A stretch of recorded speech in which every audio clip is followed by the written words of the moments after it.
Introduction to Revelation, Part 4. So this is the last section on Revelation, and I'm just going to give you a summary of all the main events very quickly, so you have a good idea of how it pans out. My name is Pastor Peter Hawkes, and I'd like to welcome you to my channel. This is just a little bit of what happens in each chapter as we go through. In the first chapter, John has a vision of Christ in white garments, and it says that he has the keys of death and hell. He's the Alpha and Omega. He's the beginning and the end. So the vision of Christ is where we start off, and it's this revealing of Christ and Christ showing John exactly what's going to happen in the future. Many people are obsessed with the future, want to know what happens in the future. Well, this book tells you, if you're interested. Is the earth going to be destroyed by man through carbon emissions? The Bible doesn't say that, but we're going to find out as we read through, as we look at it, just what's going to happen. The next two chapters are letters that they're from Jesus to the seven churches. They're directly through him. John writes them, but it's really through Jesus to the seven churches in Asia. We see one of them is loveless, one is faithful during times of persecution, one is compromising, one is corrupt, one is dead, one is weak, and one is lukewarm. And it's a figure of what can happen in any church with any part of the church, or it can be with various churches in a town or over a period of time. So those two chapters are not very difficult to understand. And then he goes on in chapter 4 of a vision of the throne room in heaven and of God himself.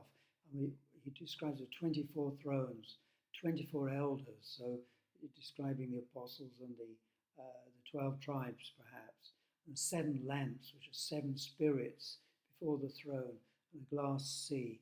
It's an amazing picture of heaven, and the 4 living creatures that are described in the book of Ezekiel, 4 servants or angels, cherubim that are working for God, and the worship of the Lamb.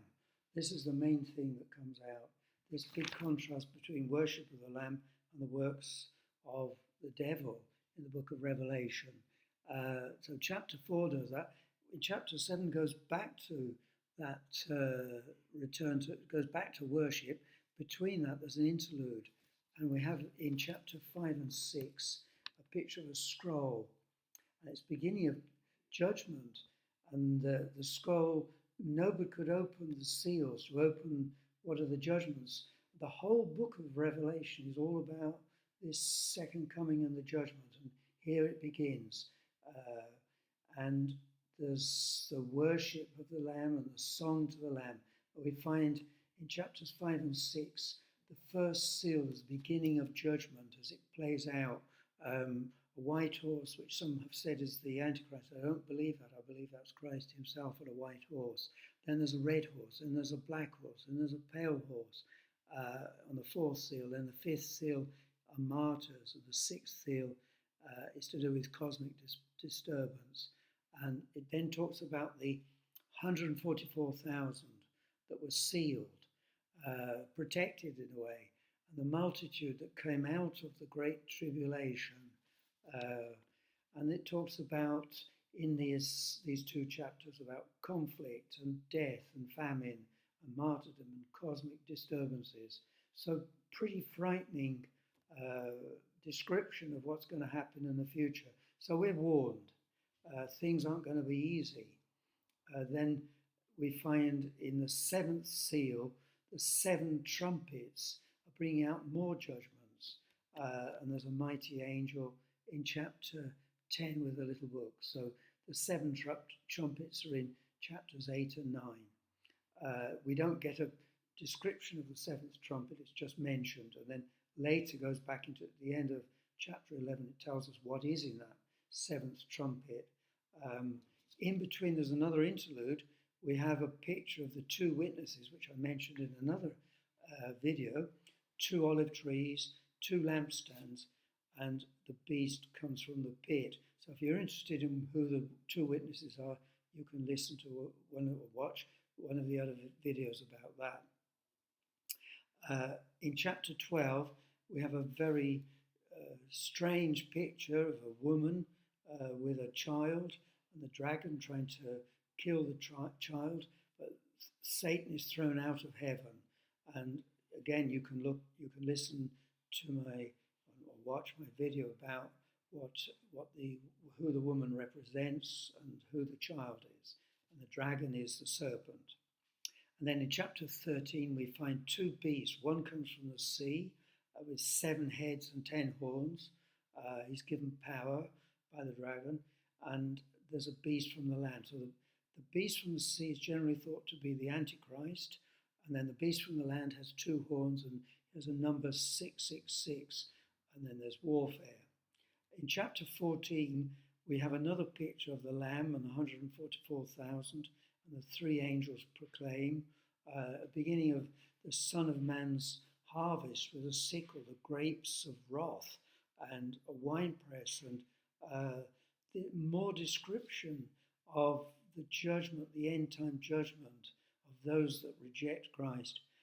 There are a lot of people these days are saying, well, everybody will be saved, or when we die, nothing will happen. That just isn't true. There will be a judgment on mankind, those people who reject Christ and his salvation. And God is angry with man for rejecting him. And we have to keep that very clear. God is wrathful to man that rejects him, and there'll be punishment.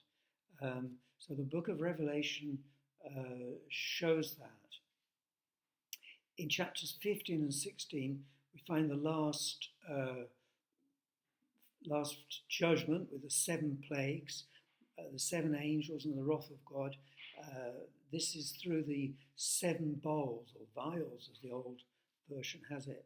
They're poured out, and we have the first bowl is with swords, the second bowl is with blood in the sea, the third bowl is the blood, rivers turning to blood, the fourth bowl is with a scorching of heat, the fifth bowl is darkness and pain, the sixth bowl is when the Euphrates is dried up, and then there's a mention of Armageddon. There aren't 2 Armageddons, but this mentions Armageddon, and then comes the Revelation goes back to that final war between the devil and the people of God. And then the 7th bowl is referring to earthquakes and hailstones. Then we have in chapter 17 the judgment of the scarlet woman, Babylon, the scarlet beast with 7 heads and 10 horns, the apostate church, and there's a war with the Lamb. The fall of Babylon takes place in chapter 18. All the commerce, all the worldly thinking and ways of getting money and playing music and rejecting God, they finally fall. Man that tried to create a tower, the Tower of Babel, and God had to bring confusion with many languages. That sequel to the fall of man, of Babylon's system of trying to be like God, trying to get power and live for self, all that is destroyed in the fall of Babylon, chapter 18. Chapter 19 is where the direct return of Christ is described. We have worship first over the fall of Babylon, and then the marriage supper, and then the appearance of the faithful and true one on the white horse. That's Jesus, and there's war with the beast and the false prophet. So this is the second coming after the tribulation. Jesus comes with his saints. So that's very important. Chapter 19 is the second coming of Christ. And then after the second coming, at least the way it's done sequentially in Revelation, you may disagree with the chronology of it, Satan is bound for 1,000 years, and the saints reign in the millennium for 1,000 years. And after the millennium, there's the Battle of Armageddon, where Satan has a short time to show his power, and a war. The satanic rebellion is crushed. The war of the nations going towards Jerusalem, and God crushes this forever and crushes Satan. So this is good news when we read that. And then as Satan is crushed, we find in chapter 20, as we come to the end, Satan bound is in chapter 20 as well, in the millennium. But in the other part of chapter 20, there's the appearance of all mankind without exception before the great white throne and the judgment. And people are judged, as it said, Jesus said he has the keys of death and hell. He decides who goes to heaven, who is with him, and who is cast out and sent to hell. And those people whose names are not written in the Lamb's Book of Life won't be allowed to be in heaven. They don't want to be, and they're cast out. And so all of death and Hades is thrown into the lake of fire with the angels that have fallen and Satan. And this is the final, the end of the story of mankind with the great judgment. So this is important to keep in mind, because later I'll read some verses or parts that tell you why. Then in chapter 21, it talks about the new heaven and new earth, a new Jerusalem coming out of heaven, the Christ and the bride. And it describes a 4-square building, a temple, and it's an interesting picture, the size of the moon. But anyway, it's the bride, the Lamb's wife, getting ready to marry Christ. And we look forward to that, to the city, the New Jerusalem, the 12 gates made of pearl, and the description in chapter 21 of no more tears, no more pain, no more death, and this wonderful picture of what it's going to be like to be with Christ forever in eternity. And then the river of life is described with 12 fruits and trees, the tree of life, and the throne of God, and Jesus coming. Just some quotes from, which I'll read, from the scriptures, actual words of Jesus. Jesus said this: "Behold, I'm coming. Keep yourselves pure. Have pure garments. I'm Alpha and Omega. I'm coming quickly." That's a wonderful thought. I'm the beginning and the end. My reward is with me. And you'll be given a reward according to your work, according to the way you've lived, your attitude, your response, your faith or lack of response, your way that you've loved Jesus or rejected Jesus. And then right at the end, it says, like I mentioned before, I'm coming quickly. Just repeat that. I'm coming quickly. So that's a quick synopsis, a quick summary of the book of Revelation. So remember this, that God is coming to judge the world. God is going to judge those that reject him and Satan and his angels. There isn't a second chance from what we see in Revelation. There isn't a mention of purgatory. There is going to be a time of great suffering, but the saints of God are sealed. We don't know if that means, we know that it means they went through suffering, but in some sense they were protected.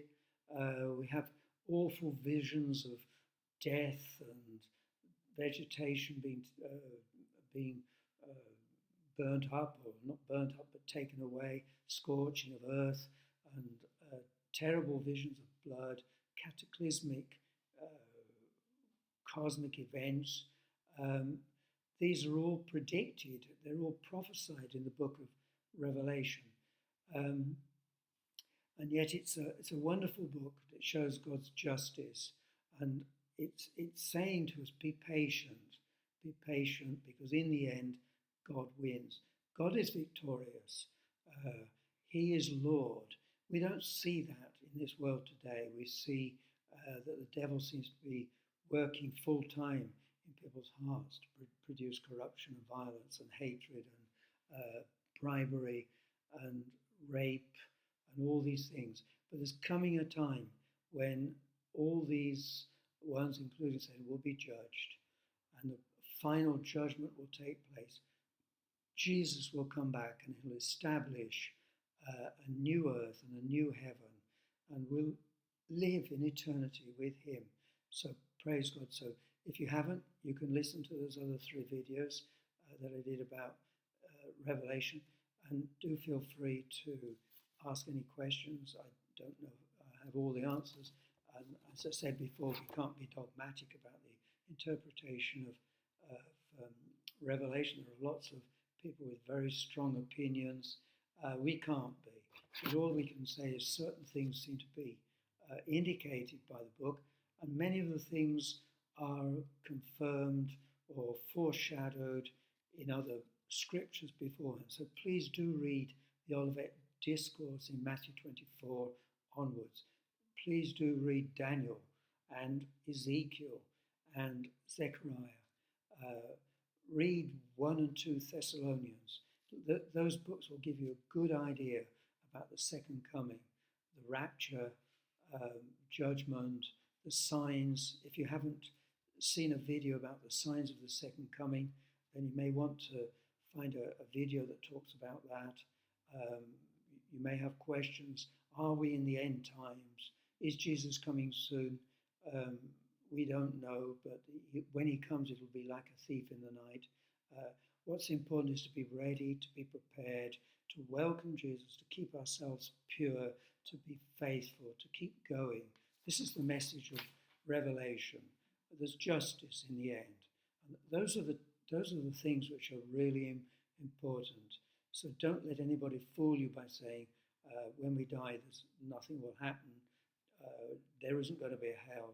There isn't going to be a judgment. Those things, it just isn't true. So I hope you enjoyed this video. If enjoy is the right word, because it's not a very nice subject in one way, talking about cosmic disturbances and judgment and so on. But it's important that we do know what's going to happen in the end times. So God bless you, and I hope you can have a chance, a moment, to see the other videos that deal with the introduction to Revelation.